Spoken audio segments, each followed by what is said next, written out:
Hello, my dear viewers and my dear subscribers. Welcome back to my channel.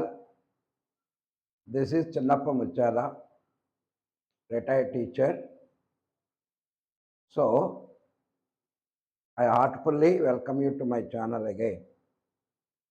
So గత 3 రోజుల నుంచి మనం correction of errors అంటే error అంటే తప్పులు ఎక్కడున్నాయంటే వాటిని మనం ఐడెంటిఫై చేసి వాటిని కరెక్ట్ చేయటం అనేక రకాలుగా ఈ తప్పు అనేటటువంటిది వాక్యాల్లో ఏర్పడుతూ ఉంటుందని చెప్పుకున్నాం.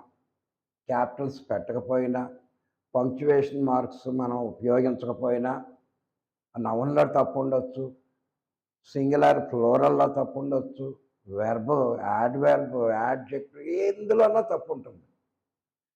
సరే, ఆ తప్పును మనం ఫైండ్ అవుట్ చేయటం important. So English is a tricky language. మనకు తెలుగులో వాక్యంలో ఉన్నటువంటి అర్థం వేరుగా ఉంటుంది. ఆ ఇంగ్లీష్లోకి వచ్చేటప్పటికి అర్థం ఇవన్నీ ఇలాగే ఏర్పడుతూ ఉంటాయి. చాలా మన ప్రిపోజిషన్లు కూడా చూసాం మనం. సో అందులో భాగంగా మనం ఇప్పటికి నేను 3 వీడియోస్ చేయటం జరిగింది. ఈరోజు చేయబోయేటటువంటిది 4వది అనమాట. Lesson number 4 under correction of errors. దీన్నే కరెక్షన్ ఆఫ్ సెంటెన్సెస్ అని కూడా అంటారు. అర్థమైందండి? సో ఈరోజు కూడా మరి కొన్ని సెంటెన్సెస్ తీసుకోవడం జరిగింది. ఫస్ట్ది, I am giving key to my watch. ఇప్పుడు ఎవడో ఉపయోగించట్లేదు ఈ పదాన్ని. ఎందుకంటే ఒకప్పుడు గడియారాలన్నిటికీ కీ ఇచ్చుకోవాలి మనం, గోడ గడియారాలకు కూడా. ఇంక ఇప్పుడు అంతా ఎలక్ట్రానిక్ సిస్టమ్ వచ్చింది కనుక ఇంకా అది కీ ఇచ్చేటటువంటి వాచ్లు అసలు లేనే లేవు. కానీ ఒకప్పుడు ఉండేది. సహజ I am giving key to my watch. Key అంటే నేను వాచ్కి కీ ఇస్తున్నాను. సహజంగా మనం వేలుతో తిప్పుతాము. అదే గోడ గడియారాలకైతే చిన్నది ఒక ఇలా ఉంటుంది, దాన్ని అలా పెట్టి గిర్రమని తిప్పేవాడు. సరే, చాలామంది ఇప్పుడు ఉన్నటువంటి ఈ యంగర్ జనరేషన్కి తెలియకపోవచ్చు. If you don't know ask your fathers, వాళ్ళని అడిగితే చెప్తారు. ఇక్కడ I am giving key to my watch అనేటటువంటి wrong. I am winding the watch. ఏం ఉపయోగించాలండి ఇక్కడ? వైండనింగ్. ఐ ఆమ్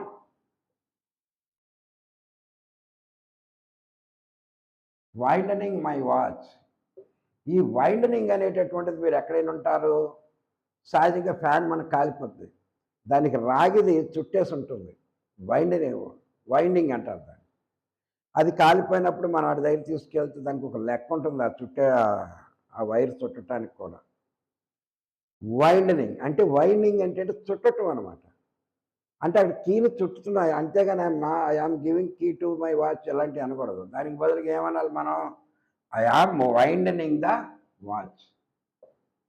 చుట్టుతున్నాను. అదే మా ట్రిక్కీ లాంగ్వేజ్ అన్నాం. ఇదేంటంటే అదే బాగుంది కదా కీ ఇవ్వటం, ఈ వైండనింగ్ ఏడు చుడతామండి వాచ్ల్లో అని అంటే that is grammar, that's all. Father is in leave. నాన్నగారు లీవ్లో ఉన్నారు, సెలవులో ఉన్నారు. బాగానే ఉంది, కరెక్టే. ఇన్ అంటే లో, అంటే ఆఫీస్కి వెళ్ళకుండా లీవ్ పెట్టి ప్రశాంతంగా ఇంట్లో ఉన్నారని. But here father is on leave. మళ్ళీ తెలుగు అర్థం తీసుకోకండి. తెలుగు అర్థం తీసుకుంటే లీవ్ మీద ఉన్నారు ఎలాగైతే ముందుదే కరెక్ట్ కదండి. ఫాదర్ ఈజ్ ఇన్ లీవ్లో ఉన్నారని అర్థం వస్తుంది. మీరేంటి ఆన్ అని పెట్టారంటే కదంతే ప్రిపోజిషన్లు ఉపయోగించినట్టు వాటి అర్థాలే మారిపోతాయి. కమింగ్ బై వాక్కి కమింగ్ ఆన్ ఫుట్కి తేడా లేదా? Going by bus, going in the bus. అందుకనే don't take the Telugu sentences meaning directly to the English. So on leave అని పెట్టాలి. ఇల్లు కానీ ఎట్ట కానీ పొర కానీ పెడితే తప్పు అవుతుంది. Next, Kumari married with Rajesh. Kumari రాజేష్ను పెళ్లి చేసుకుంది. ఇదంతా ఎందుకండి? కుమారి మ్యారీడ్ రాజేష్ అని పెట్టుకుంటే అవసరం లేదు కదంటే ఇక్కడ ప్రిపోజిషన్ ఇచ్చాడు కనుక. కుమారి మ్యారీడ్ రాజేష్తో పెళ్ళి బాగుంది, కానీ ఇక్కడ విత్తుకు బదులుగా మనం టూ పెట్టుకోవాలి. Kumari married to Rajesh. మరి విత్తు పెట్టకూడదా? వెడ్డింగ్ అని వచ్చినప్పుడు విత్తు పెట్టుకోవచ్చు. కుమారి వెడెడ్ విత్ రాజేష్ అలా పెట్టుకోవచ్చు. కానీ మ్యారీడ్ వస్తే మాత్రం టూ పెట్టుకోవాలి. With preposition, two preposition. ఇక తెలుగు అర్థాలు మనం కాసేపు బయట ఉంచాలి, డోంట్ టాక్ అబౌట్. సో ఈ రెండు రకాలకు ఉపయోగించుకోవచ్చు. Next, sister join in a work. Sister ఒక పనిలో జాయిన్ అయింది అని. సహజంగా మనం పని వర్క్ అనేటటువంటిది జాయిన్ అనేటటువంటి దానికి ఉపయోగించకూడదు. So sister join in a job. జాబ్లో జాయిన్ అయింది అనాలి. పనిలో జాయిన్ అవటం ఏంటంటే మన ఇష్టమైతే వెళ్తాం, లేకపోతే లేదు. జాబ్ అలా కాదు కదా. ఒకసారి జాయిన్ అయ్యామంటే we have to follow the rules regularly, we have to go unless you apply for some leave or something.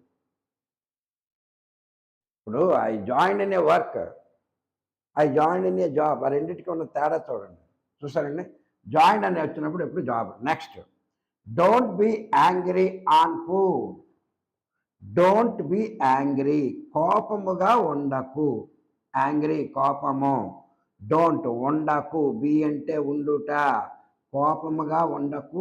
On food, పేదల మీద, పేదల ఎడల, పేదలతో ఎన్ననగా మనం తెలుగులో ఉపయోగించుకోవచ్చు. పేదవాళ్ళ విషయంలో కోపంగా ఉండకు, వాళ్ళని ఇన్సల్ట్ చేయకు, అర్థమైందండి, ప్రౌడ్గా ఉండకు. కానీ ఇక్కడ don't be angry of food. Of అంటే సహజంగా యొక్క అని అర్థం వస్తుంది. పేదల యొక్క వదిలేయండి, ఇక్కడ ఆపే ఉపయోగించాలి, డైరెక్ట్ మీనింగ్ తీసుకోవద్దు. Okay, it is Shekhar's and Sita's own house. ఇది సీత మరియు శేఖర్ వాళ్ళిద్దరూ అన్నా చెల్లెళ్ళు, వాళ్ళ యొక్క సొంత ఇల్లు.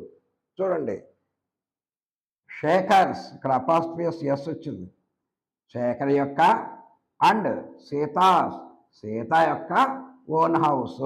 బాగుంది. ఇట్ ఈజ్ ఆ ఇల్లు శేఖర్ యొక్క మరియు సీత యొక్క సొంత ఇల్లు. తప్పే ఉంది ఇందులో. ఇక్కడ యొక్క అనేది శేఖర్ యొక్క, సీత యొక్క. ఎప్పుడైతే ఎస్ చేర్చామో అపాస్ట్రియస్ కుమార్, దానికి ఎస్ చేరితే కుమార్ యొక్క, సీత ఎస్ చేరితే సీత యొక్క.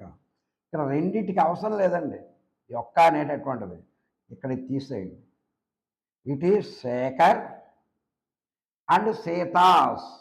ఈ అంటే రెండు ఉన్నాయి కనుక తర్వాత దానికి పెట్టుకోవాలి యొక్క అనేటటువంటి అపాస్ట్రియస్, దీనికి పెట్టుకోవాలి. It is Shekhar and Sita's own house. Sorry, అలా 3-4 ఉన్నాయి అనుకోండి, ఫస్ట్ సెకండ్ థర్డ్ దేనికి పెట్టకండి, లాస్ట్ ఏదైతే ఉందో దానికి యొక్క అని పెట్టండి. ఇక్కడ ఇద్దరు యొక్క అని ఉంది, ముగ్గురు యొక్క అని వస్తే మూడో దాన్ని పెట్టుకోవాలి. అదొకటి బాగా గుర్తుంచుకోండి. Next, May I know the time in your watch. సరే, టైం ఎంత అని ఇది వరకు చాలా అడిగేవాళ్ళు ఎలాంటి వాచ్లు ఉన్నప్పుడు,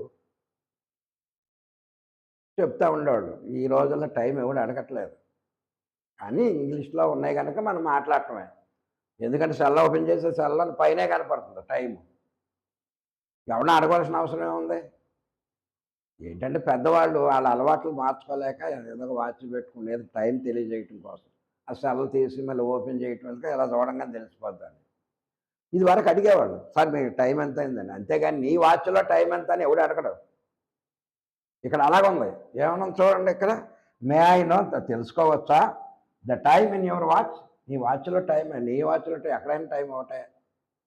మరి అదేంటో ఏ రెండు వాచ్లకు టైం మనం కరెక్ట్గా ఉంచావు, కనీసం ఒక సెకండ్ అన్నా తేడా.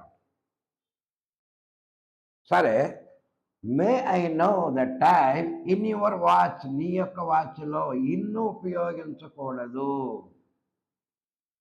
ఆను ఉపయోగించాలి. మే I know the time on your watch.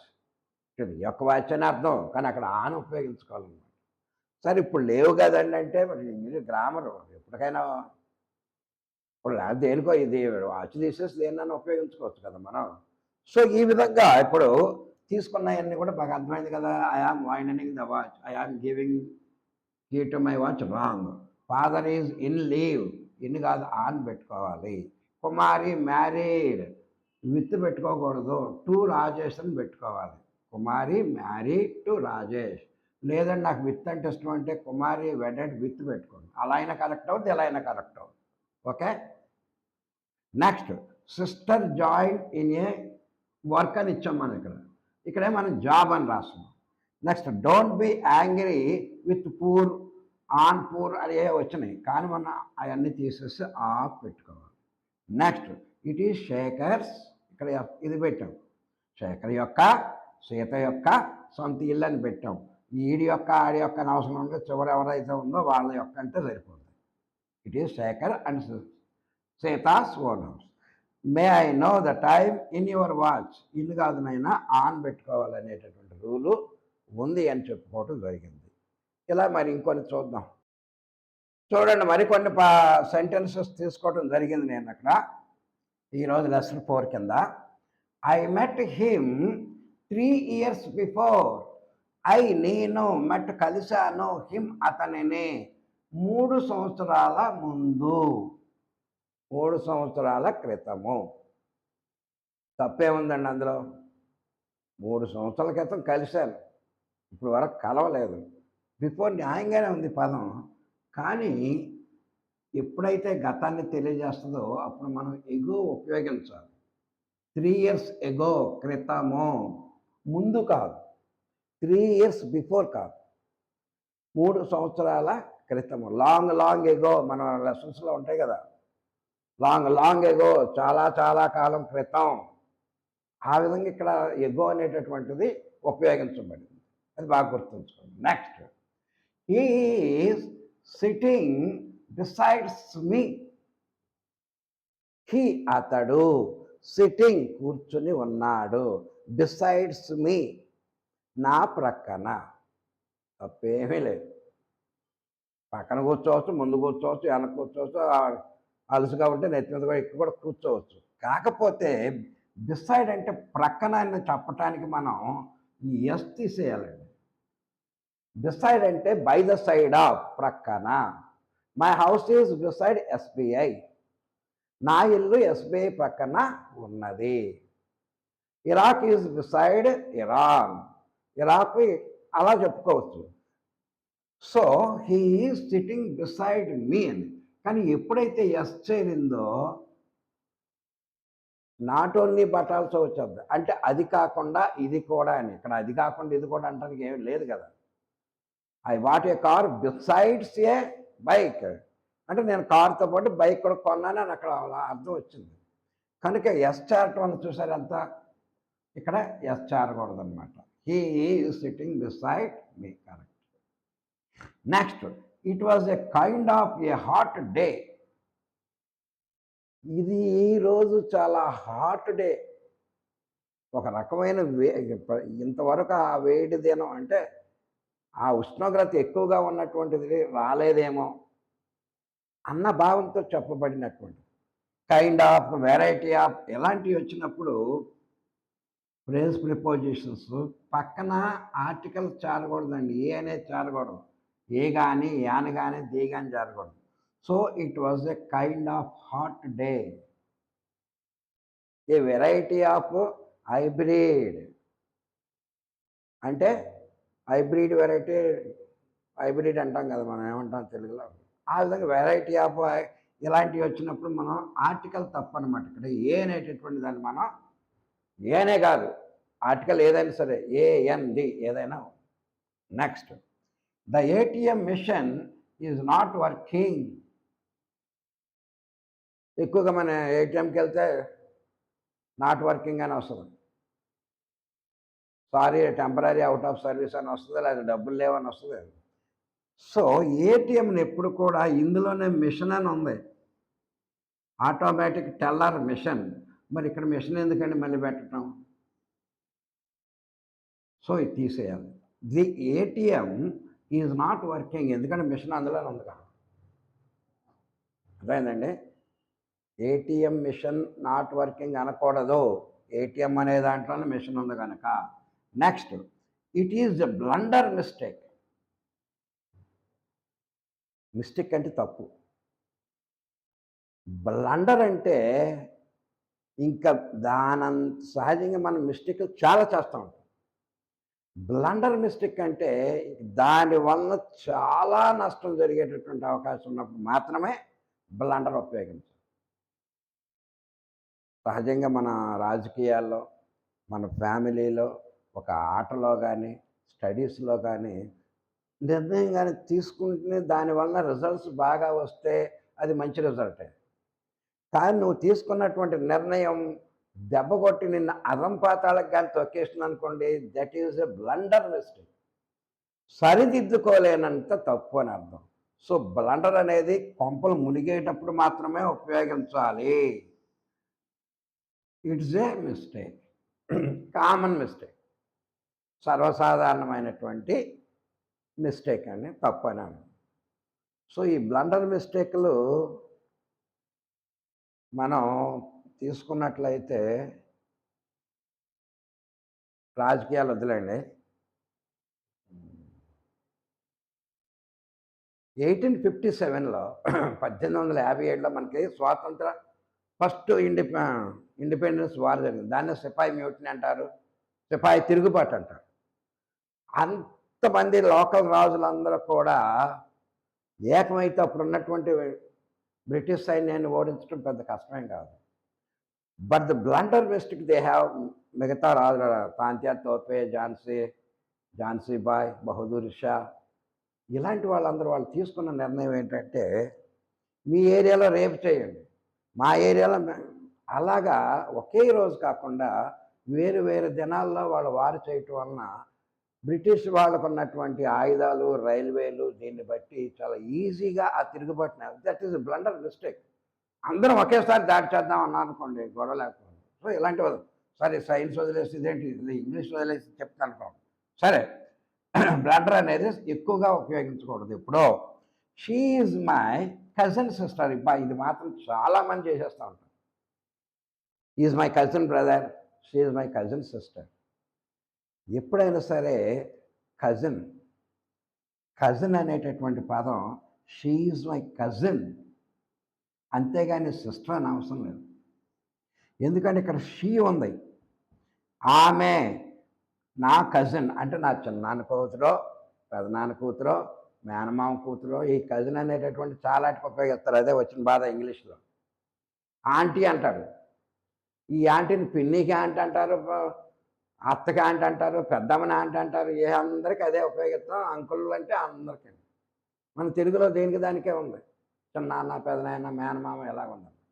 So ఎప్పుడైతే ఈ కజిన్ అనేటటువంటిది వస్తుందో దాని పక్కన సిస్టర్ కానీ బ్రదర్ కానీ ఉపయోగించకండి.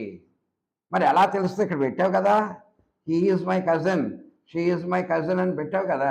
కజిన్ అంటేనే సొంత చెల్లి కాదు, పెన్నమ్మ, పెదనాన్న ఇలాంటి వాళ్ళ పిల్లలు అని అర్థం అనమాట. అలాంటప్పుడు మనం సిస్టర్ ఇలాంటివి మనం ఉపయోగించుకోవాలి. Next, Kumar is my real brother. Kumar అనేటటువంటి వాడు నా యొక్క తమ్ముడు, అన్నం. బ్రదర్ అంటే రెండు వస్తాయి కనుక. రియల్ బ్రదర్ ఏంటండి, ఎక్కువగా ఉపయోగిస్తూ ఉంటాను, అంటే ఫోర్స్ ఎక్కువగా ఉండాలని. నా సొంత తమ్ముడు రా, అది తెలుగులో సెట్ అవుద్ది. ఆ ఉద్దేశంలో ఈజ్ మై రియల్ బ్రదర్ అంటే రియల్ బ్రదర్స్, అద్దె బ్రదర్స్ ఉంటారు. సహజంగా అందరం మన బ్రదర్స్ అంటాం, కామన్గా యూనివర్సల్గా ఉపయోగించడం. రియల్ బ్రదర్, బ్లడ్ బ్రదర్ అని కొంతమంది ఉపయోగిస్తూ ఉంటారు. సరే అదేమొద్దు, Kumar is my brother, real అనేటటువంటి పదం ఉపయోగించకండి. అర్థమైందా? లాస్ట్, ఐ ఆమ్ 22 years, నాకు 22 సంవత్సరాల వయస్సు. బాగానే తప్పే ఉంది. కానీ వయసును ఎప్పుడు కూడా మనం ఓల్డ్ అనేటటువంటి పదంతో కొలవాలి. సో ఇక్కడ ఏం రావాలన్నమాట, ఐ ఆమ్ 22 years ఓల్డ్. ఇక్కడ ఓల్డ్ అంటే మళ్ళీ ముసలి అని అర్థం తీసుకోకండి. ఓల్డ్ అంటే వయస్సు. కుర్రాన్ని తీసుకెళ్తాం స్కూల్లో జాయిన్ చేయటానికి, ఆ ఓల్డ్ ఆర్ యూ అంటాడు.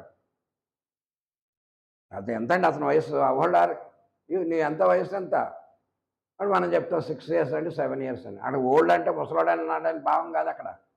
ఓల్డ్ అంటే ముసలి కూడా వస్తుంది. కానీ వయసుని ఎప్పుడు కూడా చెప్పేటప్పుడు ఎక్కువగా ఇయర్స్ చెప్పిన వెంటనే పక్కన మనకి ఓల్డ్ అనేటటువంటిది రావాలి. అంటే వయసును తెలియజేస్తుంది కనుక మనం దీన్ని. సో ఈ విధంగా మనం అనేక రకాలైనటువంటి ఎర్రర్స్ని ఫైండ్ అవుట్ చేయటం జరిగింది. ఆ ఎర్రర్స్ని ఫైండ్ అవుట్ చేసి వాటి స్థానంలో ఏది ఉపయోగించాలి అని ఆలోచించి స్పెల్లింగ్స్తో కూడా ఎర్రర్స్ వస్తాయి సహజంగా. సరే, దీనికి సంబంధించింది కాకపోయినా పలికేటప్పుడు కూడా ఎర్రర్స్ వస్తూ ఉంటాయి. సహజంగా మనకి ఇండియన్ ఇంగ్లీష్, దీన్నే బ్రిటిష్ ఇంగ్లీష్ అని కూడా అంటారు. అమెరికన్ ఇంగ్లీష్,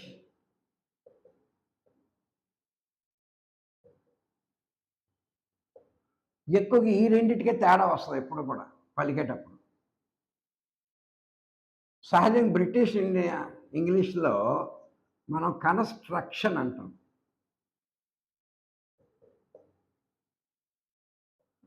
అమెరికా ఇంగ్లీష్ వాడు ఏమంటాడంటే ఇది సేమ్ స్పెల్లింగే మారదు. తాకి బదులుగా ఇటు తా పలుకుతాడు. మనమేమో కన్స్ట్రక్షన్. మనం అంటే ఏంటంటే బ్రిటిష్ వాడు మనం పరిపాలించడం వల్ల, ఆడ మనలే కాకుండా 44 దేశాలు పరిపాలించడం వల్ల వాళ్ళందరూ కూడా బ్రిటిష్ ఇంగ్లీషే ఫాలో అవుతూ ఉంటారు. ఇదే కాదు, బ్రిటిష్ వాడు కార్లు చూడండి, మన వాడే కార్లు సమానమే, రైట్ హ్యాండ్ వస్తుంది. ఏది? స్టీరింగ్. అదే అమెరికా వాడు, అమెరికా కొన్ని యూరోపియన్ కంట్రీస్ ఉన్నాయి, లెఫ్ట్ సైడ్ ఉంటుంది స్టీరింగ్. అది వాళ్ళు ఫాలో అవుతున్నారు. మనం బ్రిటిష్ వాళ్ళు పరిపాలించడుగా వాళ్ళ ఇంగ్లీషే, వాళ్ళ యొక్క అలవాట్లే మనకి కూడా వచ్చాయన్నమాట. వీడు ఇక్కడ కన్స్ట్రా అంటాడు. అమెరికా వాడు ఏమంటాడంటే కన్స్ట్రక్షన్, మనం కన్స్ట్రక్షన్. ఇది పలికేటప్పుడు పట్టుకోవాల్సినటువంటి ఎర్రర్. సరే, అక్కడికి వెళ్తే అది అవుతుంది. మన దగ్గర ఉంటే ఇప్పుడు తప్పని ఏంటంటే అమెరికన్ ఇంగ్లీష్ వీటికి చిన్న తేడా ఉంటుంది. మన అదే బ్రిటిష్ వాడు ఏమంటాడు? బ్రిటిష్ ఇంగ్లీష్ వాడు హోటల్ అంటాడు. అదే అమెరికా ఇంగ్లీష్ వాడు ఏమంటాడు? మోటేల్ అంటాడు. అదే బ్రిటిష్ ఇంగ్లీష్ వాడు పెట్రోల్ అంటాడు. అదే అమెరికా వాడు గ్యాసోలిన్ అంటాడు. సరే, మనం అమెరికా వెళ్ళినప్పుడు కదా ఈ సమస్య. ప్రస్తుతం మనం ఇండియాలోనే ఉన్నాము. అలా అనుకుని అక్కడికి వెళ్ళిన తర్వాత అవన్నీ అర్థమైపోతాయిలేండి మనకి. ఇవి నోట్ నుంచి వచ్చేటటువంటి పదాలను మనం కరెక్ట్ చేయటం, అది మనం పేపర్ మీద రాసినట్టు ఎర్రర్స్ని ఫైండ్ అవుట్ చేస్తాము. పలికేటప్పుడు కూడా ఈ విధంగా తేడా ఉంటుంది. That is it for my today, my dear viewers. I once again heartfully request you all, please like my channel. No likes, no comments. 2839 subscribers వచ్చి 39 వచ్చి వారం అయింది, 40కి రావట్లే. అంతకుముందు రోజుకు 10-15 అలా సబ్స్క్రిప్షన్ పెరుగుతూ ఉండేవి. సో దయచేసి ఇవన్నీ మీరు ఫాలో అవ్వండి. సో నా యొక్క మ్యాటర్ మీరు ఒక్కొక్కసారి రెఫర్ చేసుకుని చూసుకుంటే చాలా ఉపయోగకరంగా ఉంటుంది. ఆల్మోస్ట్ అన్ని సబ్జెక్టులు నేను కవర్ చేస్తున్నాను రిగార్డింగ్ ఇంగ్లీష్. ఓకేనా? That is it for today. As usually, like my channel, share to your friends and subscribe. Thank you.